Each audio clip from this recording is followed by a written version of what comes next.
Hello mga ka-remedies, ayan good morning sa inyo at good evening kung evening sa inyo.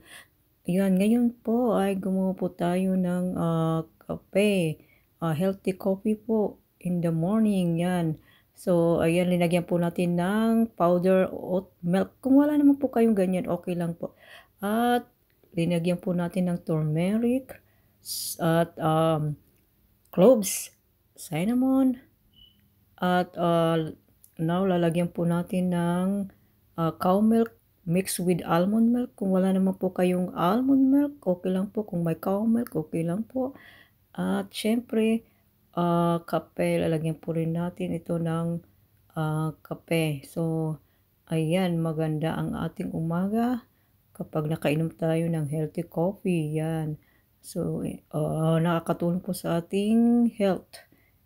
Ayan guys, wag po, kalahating ano lang po yung kape natin, yung kalahati lang po, wag po isang cup.